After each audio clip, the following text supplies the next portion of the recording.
And I'm switching back to gallery view so that I can see as much as I can instead of myself here. Okay, so thank you so much for this invitation. I'm really delighted by it. I know through Appamada, I have had the opportunity to talk with Marla and Ryan and Serenity and Shelley, but not so much other folks who are here. A little bit with Ryan, but uh, this is a start for me. I will say, I assume that you're all super geniuses and arhants, and I'm really kind of intimidated by the group, but I'm going to do my best. So, um, let me start. I am Joel Barna. I've been practicing in the Soto Zen tradition at Appamada since 2007. My teachers are Peg Syverson and Flint Sparks, and I guess most of you originally had connections with Flint that helped you come together as a sangha. That's great. They're both extraordinary people, and I feel a lot of gratitude to them, and I feel enormous gratitude to the generous and brave and open-hearted people at Appamada Sangha, where I used to practice in Austin. I moved to Albuquerque a couple years ago, but I've still managed to be involved with Appamada because there is this thriving online connectivity now that we didn't have before the start of the pandemic, or was just beginning before the start of the pandemic, but now is really, really important for the group as a whole. Let's see. I've served the Sangha in a number of capacities as monitor, as timekeeper for in-person sitting, as Tenzo for intensives, and work leader, and and sweeping the floors sometimes, and that sort of thing. I've been a member and later on president of the Appamada board for a number of years, and now I'm back on the board. And I was among the first 3 people to whom Peg and Flint offered lay teacher entrustment, something I'd never heard of before, back in 2020.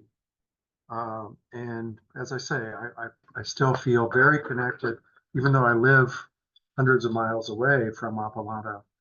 I still feel very connected with people, and now that extends to a much broader community that is connected with Appamada elsewhere.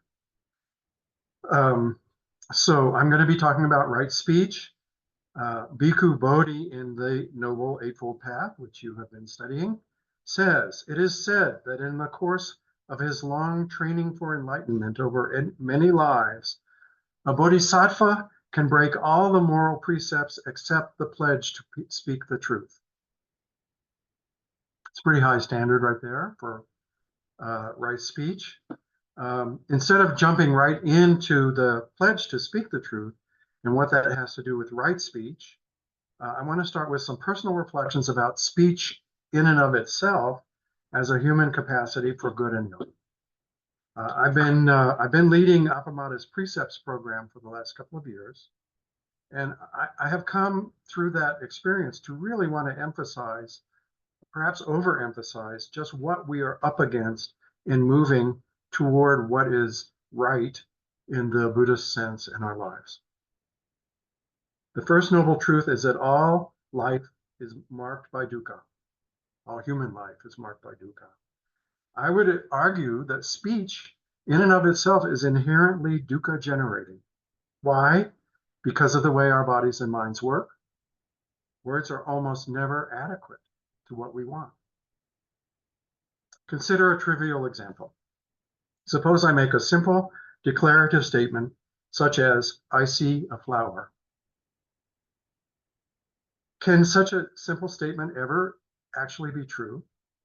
What do I actually see?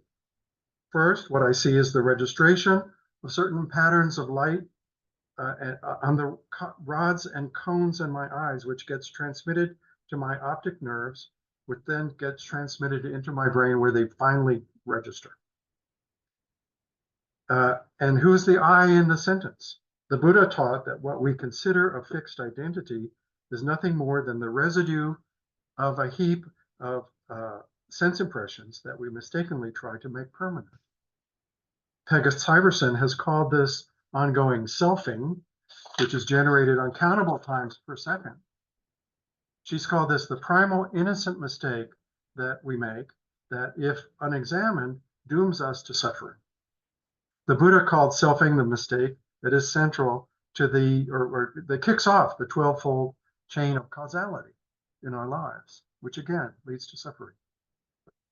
Traces of selfing are found through every attempt and every phase of every attempt of speech. When I say I see a flower, I am turning fine-grained perception into a fictive average. What I could more accurately say is that I have a series of perceptions of color and form that my brain quickly, but not instantaneously, and that's important, quickly turns into a single perceived entity. Those green things growing out of the ground, or what I perceive growing out of the ground, they must be leaves. The yellow shape at the top must be a bloom, right? So it must be a flower. There's a wonderful book by a woman named Annika Harris, in which she describes what happens when we hit a tennis ball with a tennis racket. We have the perception through our hand of contact, we have the sound, we have the visual effect, and all of those come to us at different times, separated only by a few microseconds, but nevertheless different times and through different pathways. And we combine them and we make them into a story in our head. So, and that's before we even get to saying any words about them. So before I make a decision about what I'm seeing, the lizard parts of my brain are supplying what the Buddha, in what I think is a unique insight of Gautama Buddha, called Vedanas, which is the feeling tones that determine whether what we perceive is pleasant, unpleasant, or neutral. Those happen much faster than our rational minds process things, and really provide a color for everything that we then perceive. Later on, after that has happened, we're talking microseconds, but nevertheless perceptible instantiations of time. Later on, I rummage around in the storehouse of culturally mandated phonemes that can be used to describe or to signify what I want to describe.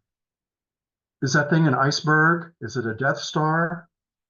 No, it's on the ground. It's smaller than I am, and so it must be a flower.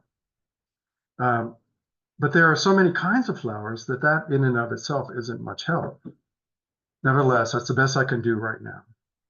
With every word we choose, or that our culture chooses for us, we are leaving out vast domains of truth. And those words are locking us into potential contradictions. There's a famous story that Plato defined human beings as featherless bipeds. And so Diogenes, the famous Cynic philosopher, brought a plucked chicken and threw it down in front of Plato and said, "There's Plato's human being." It may sound silly in that example, and I have another silly comparison, which is, particularly if you know anything about physics. I used to be the fundraiser for the astronomy department at McDonald Observatory, so I got to hang out. I don't know anything about physics, but I did get to hang out with the astrophysicists, and they would talk about what happens in quantum mechanics when you observe a subatomic entity. There's what they call a wave function that collapses at the moment of observation. It may be a particle. Up to that point, it's either a particle or a wave, but it becomes one of those two things when you observe it. However much truth we have access to collapses into the words we must use to register and to express our experience. That's why I'm saying it's inherently dukkha producing. We are losing so much just by putting things into words. And we haven't even gotten to the psychosocial aspects of speech. We're mammals. We need social connections. to survive from infancy onward into our lives as economic actors and sexual beings and everything else. The lessons of nearly 200 years of inquiry in Western psychology, with some threads tracing back to ancient wisdom teachings, is that none of us have only one mind. And at Appamada, our teachers often use the language of internal family systems therapy, IFS, which has helped me a lot with integrating sometimes surprising emotions and thoughts that have emerged from me in meditation. IFS seems metaphorically to take earlier psychologist readings and expand them along the lines of Walt Whitman's famous poetic insight at the heart of the Song of Myself, where he says, "Do I contradict myself? Very well, then I contradict myself. I am large. I contain multitudes." IFS argues that we all contain multitudes, exiles and firefighters and managers and more, that in IFS terms want to be part of our wholeness, but that may be pitted against each other in the meantime, and seldom, if ever, in easy equilibrium. Young parts seek to be nurtured and protected, while somewhat older parts can react to such needs harshly in an effort to manage them, and adult parts get sidetracked in internal conflict. All of that is operating when we talk. Even more, we are social animals, and as Irving Goffman has shown in his wonderful book, The Presentation of Self in Everyday Life, every word we speak and every gesture we make is a real-time theatrical construction. The enactment of a self that constantly shifts with how we measure the reactions of the people we are interacting with and our own internal reactions in a kind of hall of mirrors. We must measure intention and impact with every word. As Flint Sparks has often said, we want other people to be there, to see us and hear us, and to not only respond, but choose us, even cherish us. Wanting and selfing in these contexts are closely related. Hence, the often exhausting effort that goes into speech and why we strive to speak truly. It's what makes poetry so precious, I think. The success that can open doors for us. And as I say, it's why we strive to speak truly, except when we don't.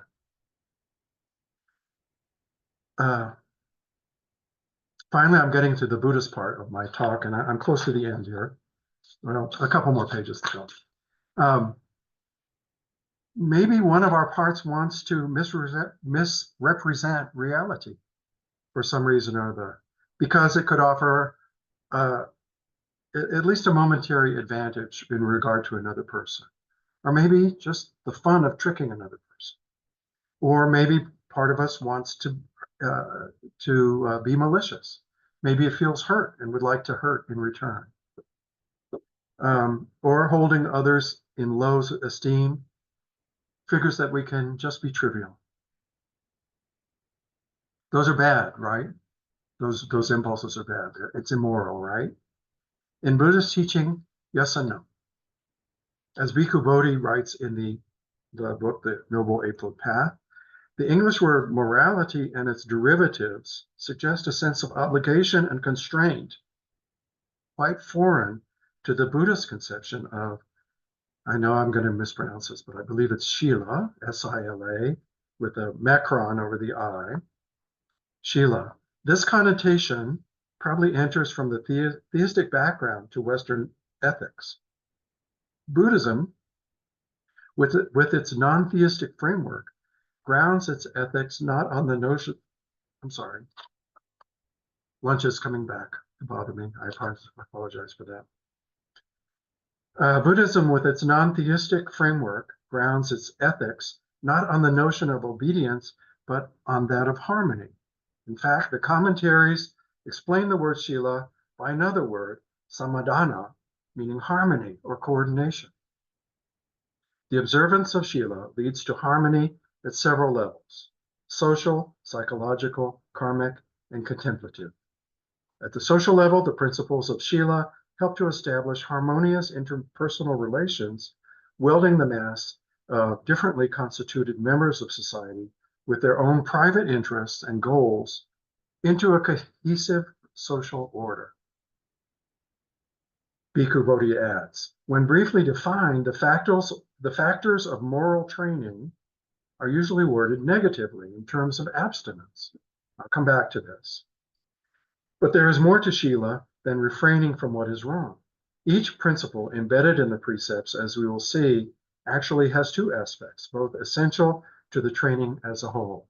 And those two aspects, the negative in terms of abstinence and the positive in terms of embracing possibilities and openness, those are closely allied, and they both come directly from the teachings of the Buddha. And I think that they also map onto something that was pointed to in the whole question of intention as well, which is the difference between small mind, what we can do when we are just focused on what we want, how we're going to get what we want, how we're going to react if we don't get what we want, that kind of small mind. And the openness that can happen when, as the way John Tarrant put it, when we can be happy, that our happiness doesn't depend on getting what we want. That is an enlightened activity. It's that kind of happiness.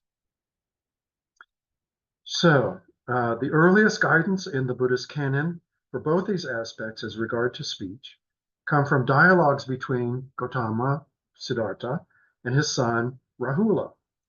Bhikkhu Bodhi talks about Rahula in his book, but he leaves out some parts of the story that I have read elsewhere and that I think are interesting to mention in this context.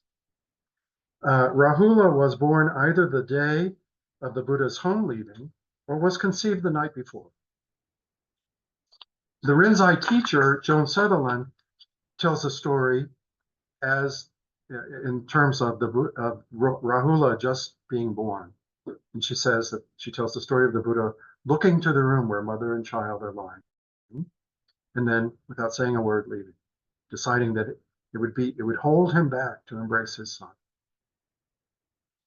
And Joan Sutherland says, she turns us into a difficult koan. She says, what is missing from a tradition that begins with a man leaving his wife and child in the middle of the night? The Buddha did not come back to Kapilavastu until 12 years later. Rahula's mother sent him out to yell, "Father, give me my inheritance." So you can pick up a certain emotional charge there. Intuiting, it is said, that an aristocratic inheritance wouldn't last or give lasting happiness, the Buddha had Shariputra talk it over with Rahula, who then decided to live with his father as a member of the Sangha, that is, as a contemplative, celibate, wandering monk. Rahula was 12 years old at the time, or maybe 6 years old, depending on what version of the story you've heard, because there might have been a mystical or intervention which caused his gestation to last until 6 years after his father left, until the moment of his enlightenment.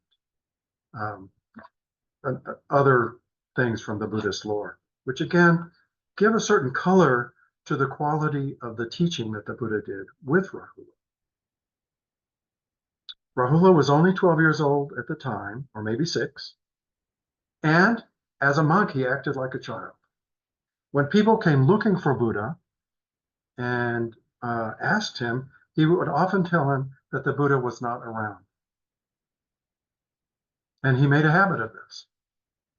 The Buddha heard about this and went to see Rahula at his hut. Rahula prepared a seat for him and brought water for his father to wash his feet. The Buddha used most of the water and then used the remainder of the water for a lesson. He said, "See how much is left? What about when I pour the remainder out? What about when I turn the basin upside down? That's how much benefit you get from being a monastic if you tell lies without compulsion, without shame." He didn't blame Rahula. He didn't put him down. He just said, Rahula, this is hurting you.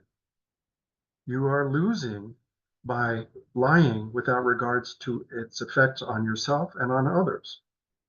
And it's undercutting what you're trying to achieve by embracing life as a contemplative. The Buddha is said to have added, in the same way, Rahula, when anyone feels no shame in telling a deliberate lie, there is no evil, I can tell you, that he will not do. Thus, Rahula, you should train yourself. I will not tell a deliberate lie, even in jest. Bhikkhu Bodhi writes, truthful speech provides in the sphere of interpersonal communication a parallel to wisdom in the sphere of private understanding. The two are respectively the outward and inward modalities of the same commitment to what is real. He adds, thus, more than an ethical principle, devotion to truthful speech is a matter of taking our stand on reality rather than illusion, on the truth grasped by wisdom rather than the fantasies woven by desire. To me, that the last phrase there is one that really stands out, because it's so easy to abandon wisdom and embrace fantasies woven by desire. As you know from your reading, the Buddha goes on to tell the principles of right speech, which were then incorporated into the precepts guidance for the Sangha of Buddha's followers, for the thousands of people who came to follow him over the years, and then later on passed into the tradition. He starts with things to abstain from false speech, abstain from slanderous or divisive speech, abstain from harsh speech, abstain from idle chatter. And now I have to find in my notes, here we go. But also, in conversation with Rahula, he emphasized the positive aspects of right speech. And he said to Rahula, consider before you speak, while you're speaking, and after you speak, whenever you want, well, I'll just read the part that comes before the speech. He says, whenever you want to perform a verbal act, you should reflect on it. Is this verbal act I want to perform, would it lead to self-affliction or to the affliction of others or both? That is, would it be harmful? Is it an unskillful verbal act with painful consequences, painful results? If on reflection, you know that it would lead to self-affliction, to the affliction of others or both, it would be an unskillful verbal act with painful consequences, painful results, then any verbal act of that sort is absolutely unfit for you to do. And I have marked the wrong thing in my notes, but he goes on to say to emphasize other qualities of what would be skillful acts. Is it at the right time? Not only is it helpful, is it truthful? Is it at the right time? Will it cause discomfort? Is it coming from a spirit of kindness and compassion? So those are 5 aspects that he emphasizes as positive things to consider for right speech.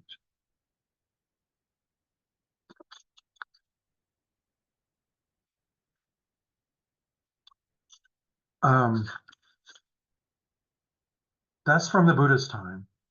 And a lot of consideration has gone into what right speech is, how it affects relationships, how it is possible to speak the truth. And that the koan literature is based on what seems a confounding idea, which is that it is impossible to speak the truth.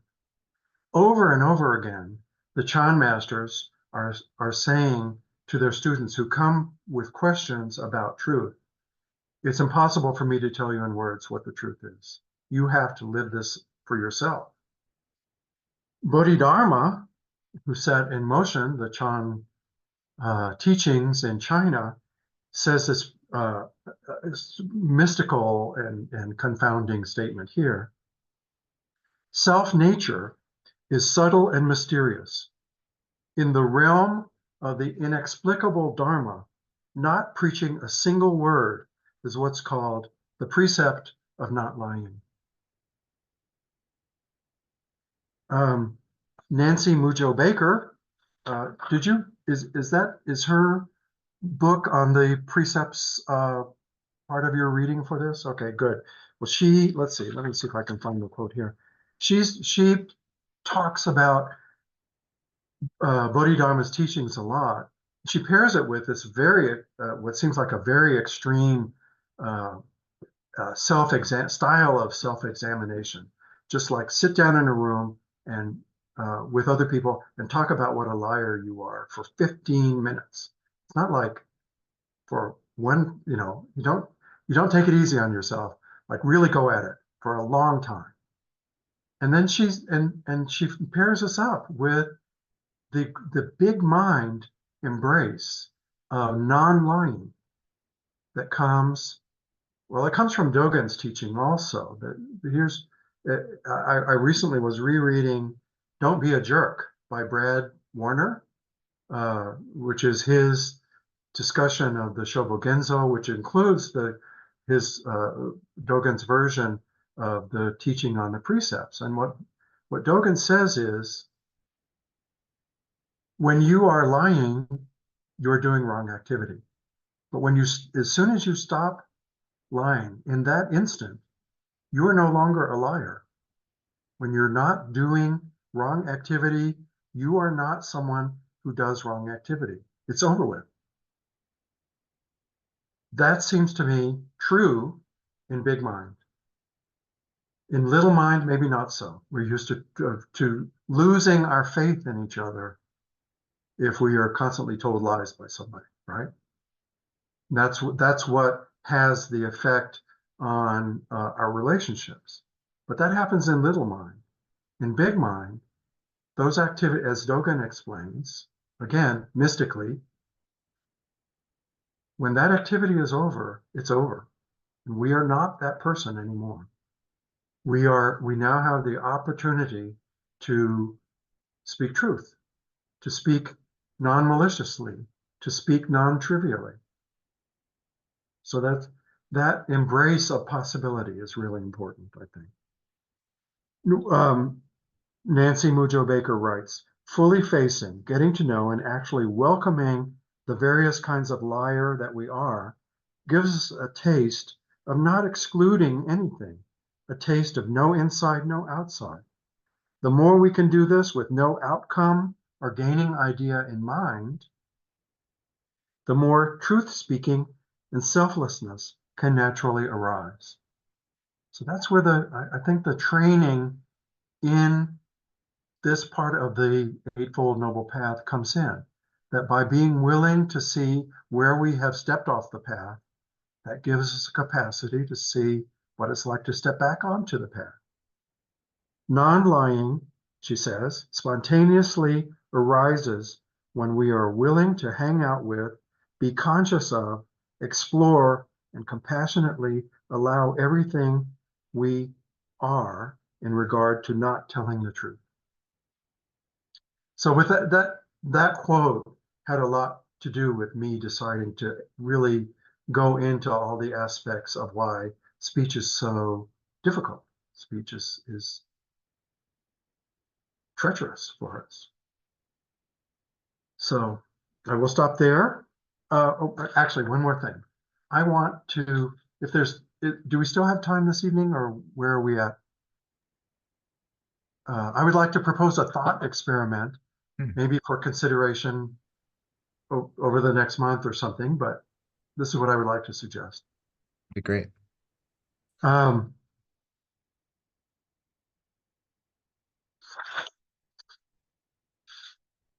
Instead of considering right speech as a moral act undertaken by each of us as an individual, however enlightened we might be, what suggestions might we come up with for a holy relational practice, such as listening? What would be right listening in your life? That's a question I know that I want to explore. I know some teachings on it, but I want to explore in in the vein of Nancy Mojo Baker's suggestion, I want to explore when I don't listen. What's going on with that? And what is it to really fully listen to someone else? And how does that then impact what my speech is?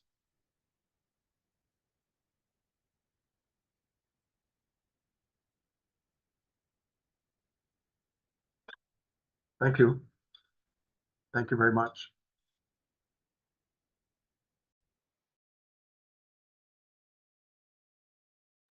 Thank you so much, Joel. You said you'd be open to some questions still? Is that, if people have questions, do you mind raising your hand, or you can speak aloud and I'll spotlight you alongside Joel.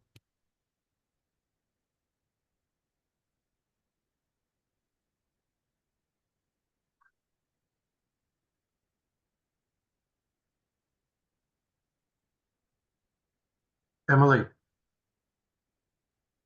you're muted. Hi, thank you so much, Joel. That was just fun for me. I don't know what it was. It made me smile several times. I appreciated the way you shared all of that and kind of wove it together. And I'm curious about that kind of last invitation, the prompt with regards to reflecting. I'm sorry, my light's not very good. Reflecting on right listening, if that might also include kind of self-inquiry about listening to self or parts of ourself,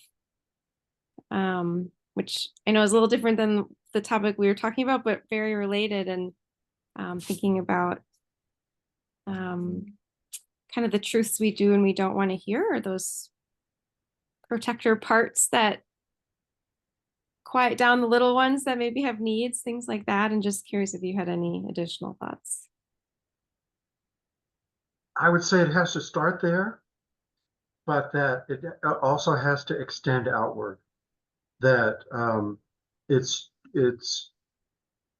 just speaking for myself, it's pretty easy for me to get wrapped up in questions about myself and what those parts are and what I can, and even in the positive way, that I'm being more open to things that I've tried to push aside in the past, or to embrace things that are in pain, or that give me pain. But what I'm suggesting is listening to other people as the exercise. So it has to start where you're suggesting, because we can't listen if we're all balled up in those things and can't let them have enough space just to let the fighting settle down. But the practice is for us as social beings and as beings that exist through our small mind into big mind. That's what I'm thinking. Thank you. That's helpful. Yep.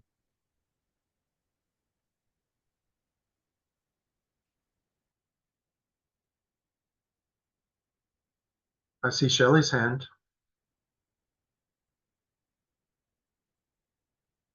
Hi, Joel.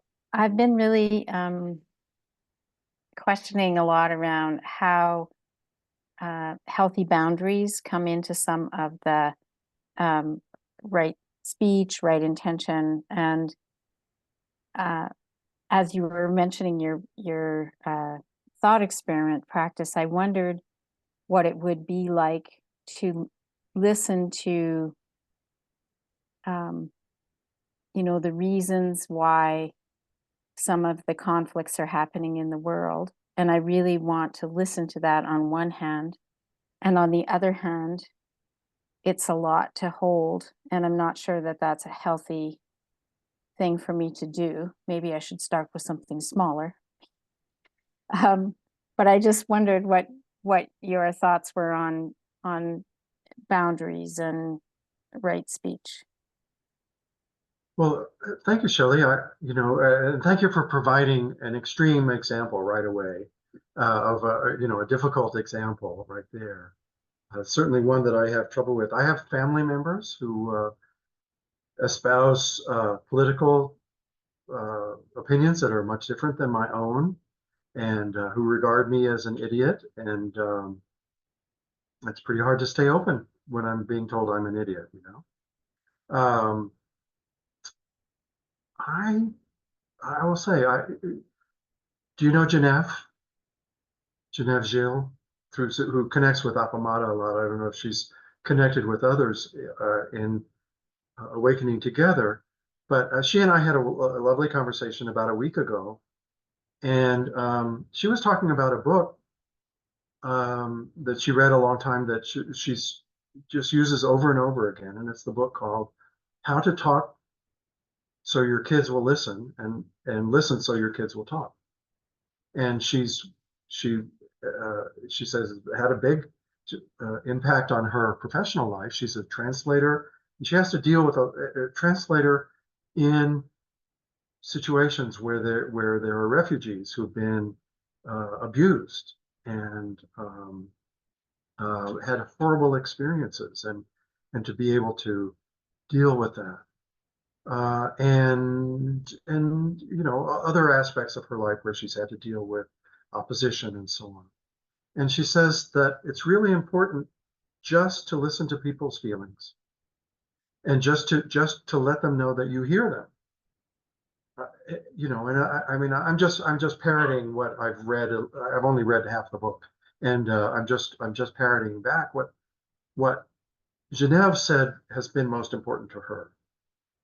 It doesn't mean that you're agreeing, just that you're the person in the position of saying, I'm here and I see you. And then the difficult part, of course, is what I think you're pointing to, is to say, I choose you after that opposition comes up.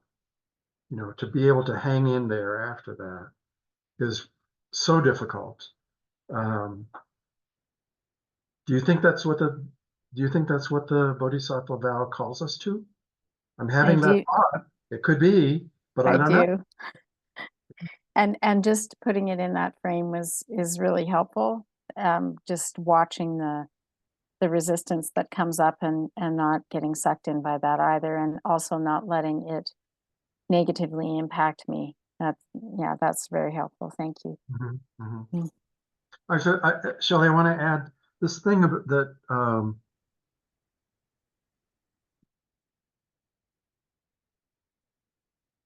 I've lost the phrase here. If we can do this with no outcome or gaining idea in mind, the more right listening can take place. I'm embroidering what Nancy Baker wrote. Does that make sense?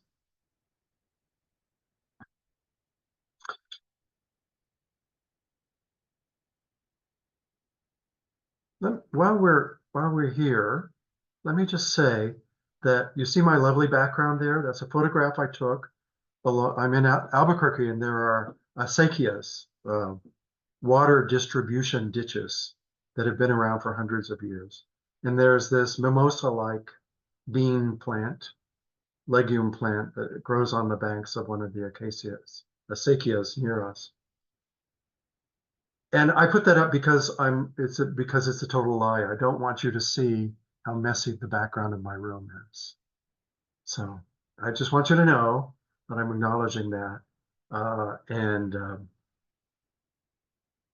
I'm still going to leave it up. I'm not going to take it down.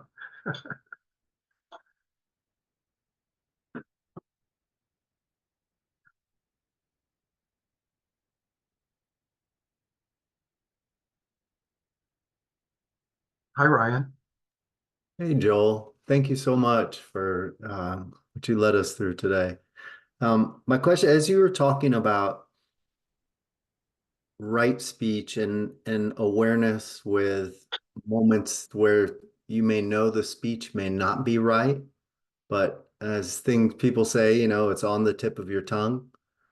And so what practices have you seen, or what advice do you have for that kind of energy where it's there and it still wants to come out, but maybe it's not the right time, maybe it's not the right words, maybe it's you know, and it's not right in that Buddhist consideration at that moment.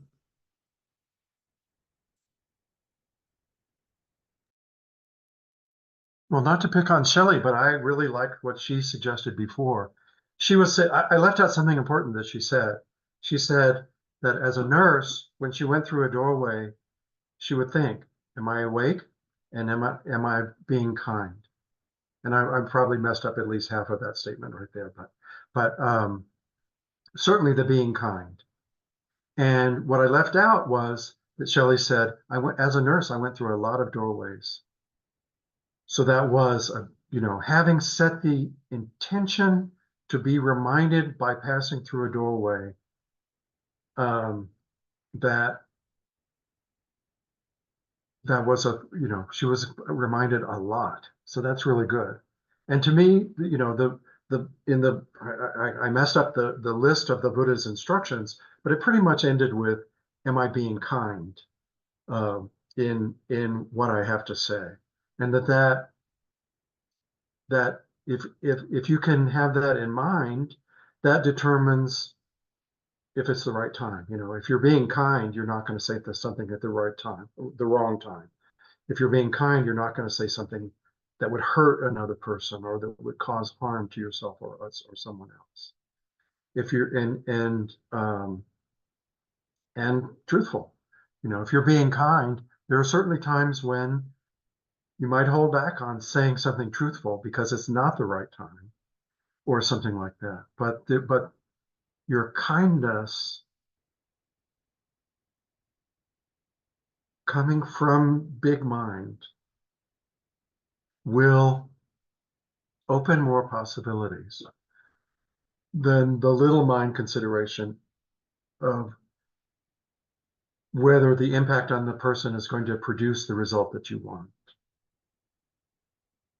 So I would say that, think of kindness as not arising from getting what you want, but from real connection with the other person.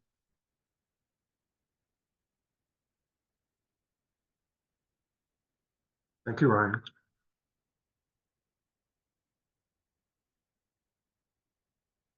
I don't know where these answers are coming from. I'm not this wise person that knows these things. I struggle with this every day. Marla, hi. Hi, thanks, Joel. I'm trying to weave a few ideas together, and I'm wondering, okay, so right intention leads directly into right speech. It kind of provides the foundation for it, the motivation, if you will, for it. And right speech is the first of the three ethical groupings, within the Eightfold Path.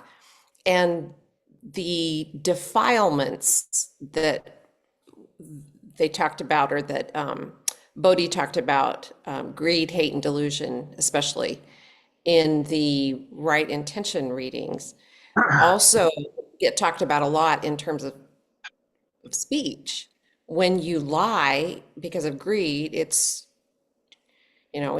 very bad, obviously. When you lie because of anger, which is aversion, et cetera, et cetera. Are there any other elements of the Eightfold Path Yeah, okay, I'm sorry. that are this closely tied to those defilements, or is I guess what I'm asking is, the defilements just are so powerful, right? Right action, right livelihood, and the others, the wisdom ones, the defilements don't seem as directly related as they do to speech. I mean, the Buddha himself said you could break any of the other rules basically, except for lying, except for right speech. So I guess that was a question. I didn't form it in the form of a question, but that was a question. I have some thoughts on that. I begin by thinking, and I rudely raised my hand in the middle of your your question, because I just couldn't hold back on this. But have you ever noticed that sometimes people tell lies and get away with it? It happens more than one would like, right? And in fact, it's pretty much the rule. People, if people can lie confidently, without regard, completely without regard to its effect on themselves and others, they usually win. You know, it usually is so convincing that it carries the day. And, you know, we see that in many different spheres of society and so on. Not so much in our families. Usually we're close enough to things in our families that it's hard for people to maintain relationships and maintain at least working relationships that are based on lies and based on jockeying for position and maliciousness or something like that. But what I want to say, and this is just it's something that's been on my mind for months. I led a short intensive at Appamada focused on the Satipatthana Sutta some months ago, and people at Appamada have heard me talk about this now, at least 3 different talks. But there's a point in the Satipatthana Sutta where the Buddha is just having given instructions for how to pay attention to what's going on in your body in great detail, wonderfully granular detail.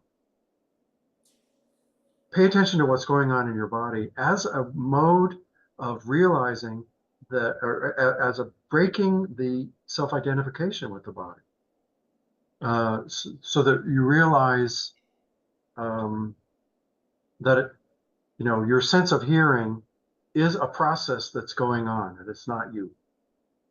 You know, that you can't stop your hearing from happening, even if you want it to. You can't stop your eyes from seeing, even if you close them.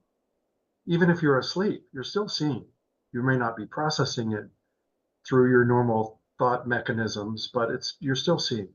And there are all these other aspects of life that are literally too numerous to count, too numerous to process at any given moment, so that we just direct our attention as a kind of a flashlight beam in a dark room, you know. And that's the only way we can operate in the world, at least in my experience. So anyway, after having done that, the Buddha's instructions turn to the objects that are within the mind, and he begins with the 3 poisons, the 3 big defilements: lust, aversion, and delusion. And the instructions are very interesting. He says, pay attention to when those are in your mind, and pay attention to when they are not in your mind. And to me, that is a huge opening to big mind. That if you, I gave the example, I used a metaphor, which you may have heard, that you might go into the forest with instructions to catalog all the pine trees and the oak trees and the aspen trees. And then you go into the forest, and you're just going to do that within you know, 100 square feet section of the forest. You get that catalog done, and then what? Then you might look around and see that you're in a forest. And in fact, the instruction from the Buddha is, look for the things that are not the oak trees and the pine trees and the aspen trees. What is there with you that is not those 3 things? Yes, you've had the instructions to find those, but also to find what's not those. And what is not those? It's the forest. It's the living ecosystem that you're in, with the water in the creek and the birds singing and the mushrooms growing up through the soil, and you know, all the other vast quantities of life that are available for you to recognize, that you have shut out only because you've been focusing on those 3 things. You know, that there's a way in which that instruction, by opening the the instructions for inspection beyond the three things at first, I think is super valuable for me. It's a reintroduction to beginner's mind, which is something that Shelley also was talking about when we were in our small group. That the beginner's mind of not knowing and being open to discovery is always with us, is always available to us. As soon as it, sometimes we have to do what Nancy Baker says. We have to catalog all the things that we do wrong, and we have to sit there and we have to tell them to somebody else for 15 goddamn minutes, but that time will end.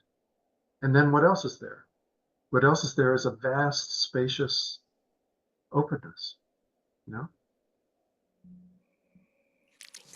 Does that at all address your question?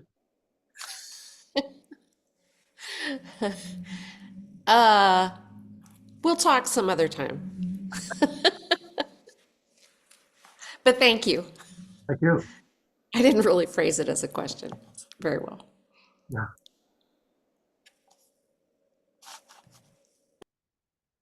I know we're drawing close to the end of time. I'm gonna hit stop for recording.